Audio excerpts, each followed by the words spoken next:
YouTube channel में आप सभी लोगों का स्वागत है दोस्तों। तो बीपीएससी शिक्षक भर्ती 2023 का प्रैक्टिस सेट लेकर हम आए हैं, जो काफ़ी महत्वपूर्ण साबित होने वाला है आप लोगों के लिए। ये जो प्रैक्टिस सेट है दोस्तों, इसमें 5 ऑप्शन दिए गए हैं और 5 ऑप्शन जो एग्ज़ाम में भी आपका जो प्रश्न आएगा वो 5 ऑप्शन वाला ही आएगा। तो आप लोग 5 ऑप्शन वाले जो प्रैक्टिस सेट है इसको आप प्रैक्टिस कर लेंगे तो आपको एग्जामिनेशन में दिक्कत का सामना नहीं करना पड़ेगा। तो इसमें जो भी प्रश्न लिए हैं दोस्तों, वो बीपीएससी के सिलेबस के अकॉर्डिंग लिया गया है और उसके थ्रू ही बनाया गया है, जो आपके लोगों के लिए काफ़ी महत्वपूर्ण साबित होने वाला है। और ये जो प्रैक्टिस सेट हम करा रहे हैं, अगर ये वीडियो आप लोग शुरू से अंत तक देख लेंगे तो आपके एग्ज़ाम के लिए इतने महत्वपूर्ण साबित होंगे कि हूबहू इससे कुछ प्रश्न भी आपके एग्ज़ाम में आएंगे दोस्तों। तो आप लोग वीडियो को स्किप न करें और शुरू से अंत तक जरूर देखें। और इसमें सारे प्रश्न बहुत ही वीवीआई माने वेरी इंपॉर्टेंट प्रश्नों को शामिल किया गया है दोस्तों। तो चलिए वीडियो की शुरुआत करते हैं। पहला जो प्रश्न है दोस्तों कि केंद्र की नई शिक्षा नीति को लागू करने की प्रक्रिया शुरू करने वाला देश का पहला राज्य कौन बना। तो देखिए 5 ऑप्शन दिए गए, उत्तराखंड, हरियाणा, राजस्थान, उपयुक्त में से एक से अधिक, उपयुक्त में से कोई नहीं। तो इसका राइट आंसर है दोस्तों उत्तराखंड। उत्तराखंड ही वो पहला राज्य था जो अपनी प्री प्राइमरी शिक्षा व्यवस्था को मजबूत करने के लिए इन्होंने आंगनबाड़ी में बाल वाटिका को लागू किया था दोस्तों। बाल वाटिका याद रखिएगा। आइए अगले प्रश्न की ओर आते हैं। अगला प्रश्न है कि बिहार में ऑपरेशन प्रहार संबंधित है। कोविड-19 टीकाकरण से, साक्षरता अभियान से, धूम्रपान निषेध से, उपयुक्त में से एक से अधिक या उपयुक्त में से कोई नहीं। तो इसमें कोई नहीं, उपयुक्त में से कोई नहीं। इसका राइट आंसर क्या हो जाएगा दोस्तों, उपयुक्त में से कोई नहीं। ऑपरेशन प्रहार जो है दोस्तों, ये शराबबंदी के नियम के उल्लंघन से है, जिसमें बिहार पुलिस ने वर्ष 2022 में इसे लॉन्च किया था, याद रखिएगा।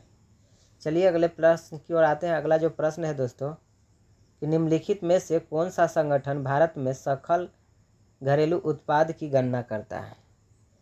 तो 5 ऑप्शन है, राष्ट्रीय सांख्यिकी कार्यालय, वाणिज्य और उद्योग मंत्रालय, भारतीय सांख्यिकी संस्थान, या उपयुक्त में से एक से अधिक या उपयुक्त में से कोई नहीं। तो इसका राइट आंसर है दोस्तों राष्ट्रीय सांख्यिकी कार्यालय, याद रखिएगा। चलिए अगले प्रश्न की ओर आते हैं। अगला प्रश्न है कि आर्थिक संदर्भ में आईआईपी का पूर्ण रूप क्या है। तो इसमें देखिए पहला ऑप्शन है कि Indian industrial production, Indian information production, industrial information production, उपयुक्त में से एक से अधिक, उपयुक्त में से कोई नहीं। तो इसका राइट आंसर हो जाएगा दोस्तों उपयुक्त में से कोई नहीं। तो देखिए आईआईपी का फुल फॉर्म जो होता है आपका इंडेक्स ऑफ इंडस्ट्रियल प्रोडक्शन। क्या होता है, इंडेक्स ऑफ इंडस्ट्रियल प्रोडक्शन। और आईआईपी जो है दोस्तों भारत का एक सूचकांक है जो एक अर्थव्यवस्था के विभिन्न क्षेत्रों में जैसे खनन, बिजली और विनिर्माण के विकास को क्या करता है, दर्शाता है दोस्तों, याद रखिएगा। अगला प्रश्न है कि कुंवर सिंह किस राज्य के जमींदार थे। अवध, जगदीशपुर, बिठूर, उपयुक्त में से एक से अधिक या उपयुक्त में से कोई नहीं। तो इसका राइट आंसर है दोस्तों जगदीशपुर। चलिए अगले प्रश्न की ओर आते हैं। अगला जो प्रश्न है दोस्तों कि ताप कर्म विलोमता का अर्थ है। तो छठा का जो राइट आंसर है दोस्तों वो आपका ऑप्शन नंबर बी है। क्या है, ऑप्शन नंबर बी, बढ़ती ऊंचाई के साथ बढ़ता तापक्रम। चलिए अगले प्रश्न की ओर आते हैं। अगला जो प्रश्न है आपका कि मगध शासक बिंबिसार का चिकित्सक कौन था। तो इसका राइट आंसर है दोस्तों आपका जीवक। जीवक जो थे वो मगध के जो शासक बिंबिसार थे उनके ये चिकित्सक थे। और बिंबिसार ने जीवक को अवंती के जो राजा थे नरेश चंड प्रद्योत उनके उपचार के लिए उनके दरबार में भेजे थे। और ये जीवक जी जो थे ये भगवान बुद्ध का भी उपचार किए थे, ये भी आप लोग याद रखिएगा। अगला प्रश्न है दोस्तों कि बिहार में तुर्क सत्ता का वास्तविक संस्थापक कौन था। तो इसमें भी 5 ऑप्शन दिए गए हैं और इसका राइट आंसर है दोस्तों इब्न बख्तियार खिलजी। इब्न बख्तियार खिलजी की अगर बात किया जाए तो ये 1193 से लेके 1202 ईस्वी के दौरान इसने प्राचीन नालंदा विश्वविद्यालय और विक्रमशिला विश्वविद्यालय को नष्ट करवा दिया था दोस्तों, याद रखिएगा। अगला प्रश्न है कि बिहार के प्रथम भारतीय गवर्नर कौन थे। तो इसका राइट आंसर है दोस्तों 5 ऑप्शन दिए गए हैं, जिसमें राइट आंसर है option number A Satyendra Prasad Sinha, याद रखिएगा। ये जब गवर्नर बने थे दोस्तों ये 1920 से 1921 के बीच थे, याद रखें। चलिए अगले प्रश्न की ओर आते हैं। अगला जो प्रश्न है 10वां नंबर कि मंत्रिमंडल स्तर की निम्न समितियों में से किसकी अध्यक्षता प्रधानमंत्री करते हैं। तो 5 ऑप्शन दिए गए हैं। राजनीतिक मामलों से संबंधित समिति, नियुक्ति समिति, संसदीय समिति, उपयुक्त में से एक से अधिक या उपयुक्त में से कोई नहीं। तो इसका राइट आंसर है दोस्तों ऑप्शन नंबर डी, उपयुक्त में से एक से अधिक है। तो इसका राइट आंसर है आपका राजनीतिक मामलों से संबंधित और नियुक्ति समिति, ये दोनों को अध्यक्षता करते हैं, बट संसदीय समिति की जो अध्यक्षता है वो प्रधानमंत्री नहीं करते हैं दोस्तों। चलिए अगले प्रश्न की ओर आते हैं। अगला जो प्रश्न है कि सौरमंडल का प्रधान आकाशीय पिंड कौन है। पृथ्वी, बृहस्पति, शनि, उपयुक्त में से एक से अधिक, उपयुक्त में से कोई नहीं। तो इसका राइट आंसर हो जाएगा दोस्तों इनमें से कोई नहीं। तो सौरमंडल का जो प्रधान आकाशीय पिंड है वो आपका सूर्य है। क्या है दोस्तों? सूर्य है, जो सौरमंडल के केंद्र में स्थित है और सभी ग्रह सूर्य की क्या करते हैं? परिक्रमा करते हैं। अगला प्रश्न है कि द्वितीय बौद्ध संगीति का आयोजन किनके राजकाल में हुआ। तो द्वितीय जो बौद्ध संगीति का जो आयोजन हुआ था दोस्तों वो आपका कालाशोक के शासनकाल में हुआ था। चलिए अगला प्रश्न की ओर आते हैं। अगला जो प्रश्न है कि अकबर ने इबादत खाना का निर्माण करवाया था। तो इबादत खाना का निर्माण दिल्ली में, फतेहपुर सीकरी में, सिकंदरा में या उपयुक्त में से एक से अधिक या उपयुक्त में से कोई नहीं। तो इसका राइट आंसर है दोस्तों option number B, Fatehpur Sikri में। फतेहपुर सीकरी में जो ये निर्माण करवाए थे इबादत खाना, ये एक तरह का एक मीटिंग रूम था दोस्तों, या इसे प्रार्थना कक्ष भी कहा जाता था। ये मूल रूप से यह जगह था जो सुन्नी मुसलमानों को एकत्रित होकर ये चर्चा करने के लिए बनाया गया था दोस्तों। चलिए अगले प्रश्न की ओर आते हैं। अगला जो प्रश्न है कि आर्य समाज की स्थापना हुई थी 1875 में, 1870 में, 1880 में या उपयुक्त में से एक से अधिक या उपयुक्त में से कोई नहीं। तो इसका राइट आंसर है दोस्तों 1875 ईस्वी में आर्य समाज की स्थापना मुंबई में दयानंद सरस्वती जी ने किए थे, याद रखिएगा। अगले प्रश्न की ओर आते हैं। अगला जो प्रश्न है निम्नलिखित में से कौन काकोरी कांड से संबंधित नहीं है। तो काकोरी कांड से में जो संबंधित नहीं है वो आपके हैं सूर्य सेन जी जो हैं वो आपके काकोरी कांड से संबंधित नहीं है। काकोरी जो कांड हुआ था दोस्तों वो 9 अगस्त 1925 को घटा था, जो एक कांड था जो ट्रेन के लूट से जुड़ी है, जो ट्रेन की लूटपाट से जुड़ी है। और इसमें जो शामिल थे राम प्रसाद बिस्मिल और अशफाक उल्ला खां और राजेंद्र प्रसाद लाहारी और अन्य कई क्रांतिकारी इसमें जुड़े हुए थे, बट आपके सूर्य सेन नहीं जुड़े हुए थे। चलिए अगले प्रश्न की ओर आते हैं दोस्तों। और अगर 15 की इसका राइट आंसर की बात किया जाए 15 का, तो ये आपका ऑप्शन नंबर सी था दोस्तों। चलिए अगले प्रश्न की ओर आते हैं। अगला जो प्रश्न है कि भारतीय संविधान का कौन सा भाग मौलिक अधिकार से संबंधित है। तो इसका राइट आंसर हो जाएगा दोस्तों आपका भाग 3। चलिए अगला प्रश्न की ओर आते हैं। अगला जो प्रश्न है कि पंचायती राज को सुदृढ़ करने हेतु निम्नलिखित में से कौन सा भारतीय संविधान संशोधन किया गया। तो इसका राइट आंसर हो जाएगा दोस्तों 73वां संविधान संशोधन, ऑप्शन नंबर ए। अगला प्रश्न है कि अंतर्राष्ट्रीय न्यायालय का मुख्यालय कहाँ स्थित है? तो इसका राइट आंसर हो जाएगा दोस्तों द हेग में। अंतर्राष्ट्रीय जो न्यायालय है ये आपका संयुक्त राष्ट्र संघ का एक प्रधान न्यायिक अंग है दोस्तों, और इसकी जो उद्घाटन या अधिवेशन जो हुआ था 18 अप्रैल 1946 ईस्वी को हुआ था। और अंतर्राष्ट्रीय जो न्यायालय है इसमें प्रथम भारतीय जो न्यायाधीश थे उनका नाम था पेनिकल रामा रामा रामा रामा, याद रखिएगा। चलिए अगला प्रश्न को आते हैं। अगला जो प्रश्न है कि जनसंख्या नियंत्रण एवं परिवार नियोजन विषय भारतीय संविधान के अंतर्गत किस सूची में आते हैं? तो किस सूची में आते हैं, इसका जो राइट आंसर। अगला जो प्रश्न है दोस्तों आपका 20 नंबर कि छत्तीसगढ़ के किस बाघ अभयारण्य को सामुदायिक वन संसाधन अधिकार प्राप्त है? तो इसका जो राइट आंसर है दोस्तों ऑप्शन नंबर डी, एक से अधिक।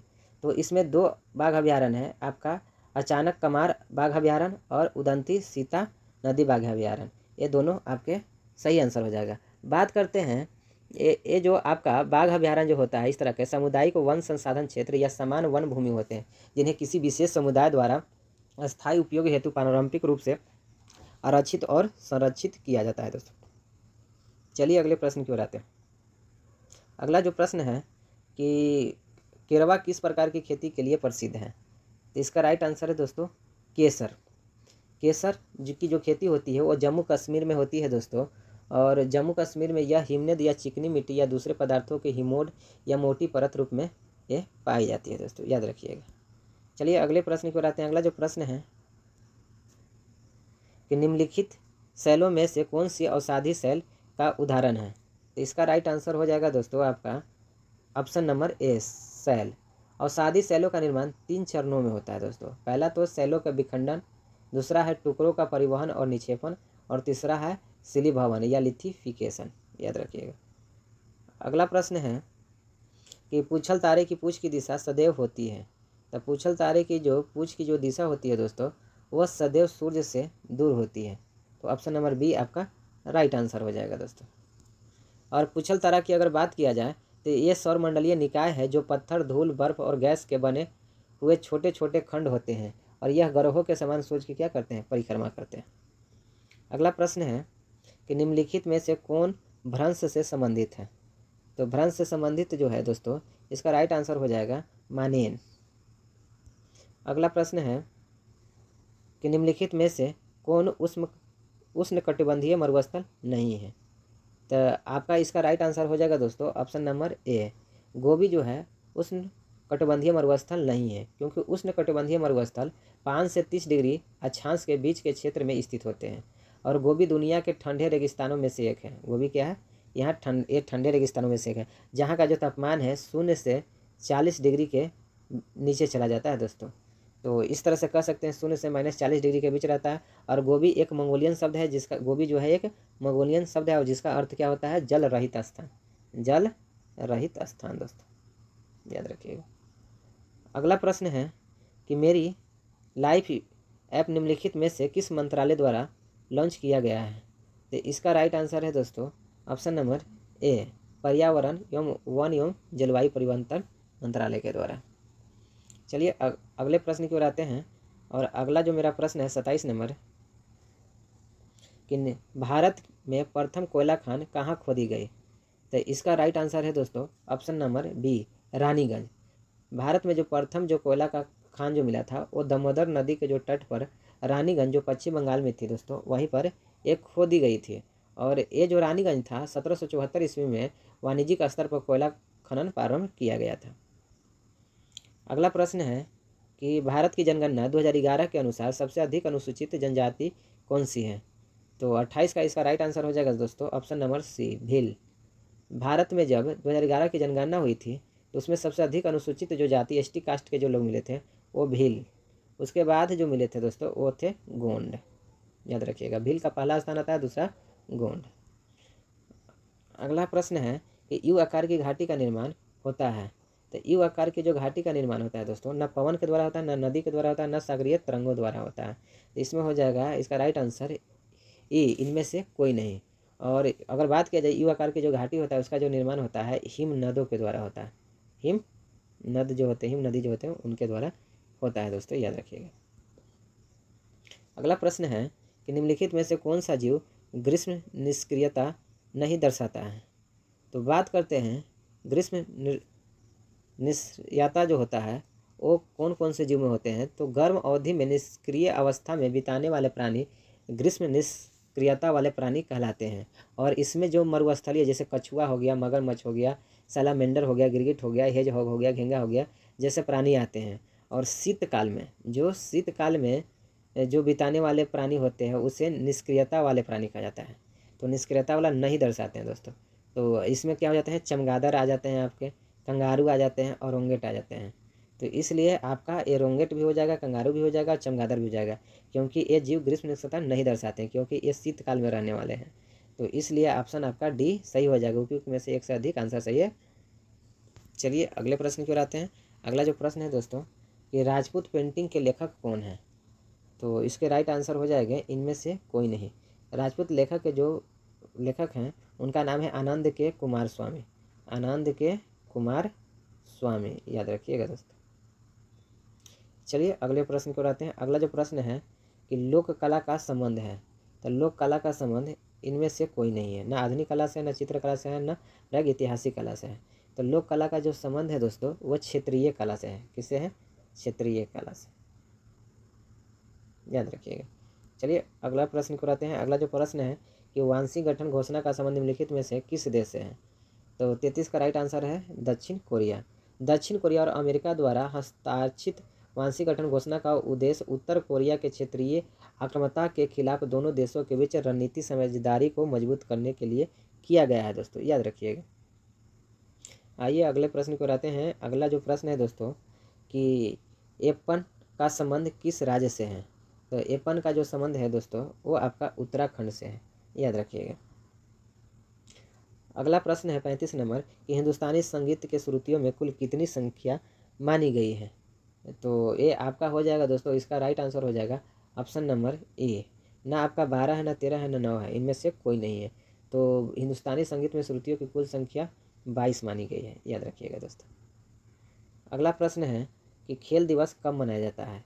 30 अगस्त, 29 अगस्त, 31 अगस्त, उपयुक्त में से एक से अधिक या उपयुक्त में से कोई नहीं। तो इसका राइट आंसर है दोस्तों 29 अगस्त है। खेल दिवस जो है आपको हॉकी के जादूगर कहे जाने वाले मेजर ध्यानचंद के नाम पर ही खेल दिवस मनाया जाता है दोस्तों, याद रखिएगा। और उन्हीं का जन्म तिथि है एक खेल दिवस के रूप में। चलिए अगले प्रश्न की ओर आते हैं। और अगला जो प्रश्न है कि योग के संबंध में प्रमुख ग्रंथ योग दर्शन के लेखक कौन है। तो योग दर्शन के जो आपके लेखक है दोस्तों वो महर्षि Patanjali. Option number A is the right answer. अगला प्रश्न जो है कि जी नामक प्रोटीन किस फसल से संबंधित है। तो इसका जो राइट आंसर है दोस्तों वो आपका ऑप्शन ए है मक्का। चलिए अगले प्रश्न की ओर आते हैं। गाय की कौन सी नस्ल दुकाजी उद्देश्य की है। तो इसका राइट आंसर हो जाएगा दोस्तों ऑप्शन नंबर सी थार पारकर, याद रखिएगा। अगला प्रश्न है कि निम्नलिखित में से कौन सा एक गैर संचारी रोग है। बात करते हैं कि गैर संचारी रोग होता क्या है। यह वह चिकित्सीय स्थितियाँ या रोग है जो संक्रामक कारणों के कारण नहीं फैलता है, उसे क्या कहते हैं, गैर संचारी रोग कहते हैं। और गैर संचारी जो रोग होते हैं वो लंबे समय तक बने रहते हैं। और गैर संचारी रोगों की अगर बात किया जाए दोस्तों तो इसमें कैंसर आते हैं, हृदय रोग आते हैं, मधुमेह रोग आते हैं और अस्थमा, ये सब गैर संचारी रोग हैं। और संचारी रोग की अगर बात किया जाए तो जैसे आपका मलेरिया हो गया, एड्स हो गया, ये सब संचारी रोग में आता है दोस्तों। तो अगर 40 का राइट आंसर की बात किया जाए तो ऑप्शन नंबर डी हो जाएगा गैर संचारी रोग में, क्योंकि आपका कैंसर भी गैर संचारी रोग है, मधुमेह भी आपका गैर संचारी रोग है, और इसमें मलेरिया जो है आपका एक संचारी रोग है दोस्तों, याद रखिएगा। तो इसमें 2 ऑप्शन सही हो रहे हैं, इसलिए ऑप्शन डी होगा, क्योंकि एक से अधिक आंसर सही है, क्योंकि कैंसर और मधुमेह ये दोनों हो जाएंगे। चलिए अगले प्रश्न को आते हैं। अगला जो प्रश्न है कि केसर प्राप्त किए जाते हैं। तो केसर जो आपको प्राप्त किए जाते हैं ऑप्शन नंबर ए पुष्प वर्तिका से। तो ये 41 महत्वपूर्ण क्वेश्चनों को मैंने इस वीडियो में सोल्व किया दोस्तों। अगर ये वीडियो आप लोगों के लिए अच्छा लगा है तो इस चैनल को सब्सक्राइब कीजिए और लाइक कीजिए और अपने दोस्तों के बीच शेयर कीजिए। तब तक के लिए थैंक यू। जय हिंद, वंदे मातरम।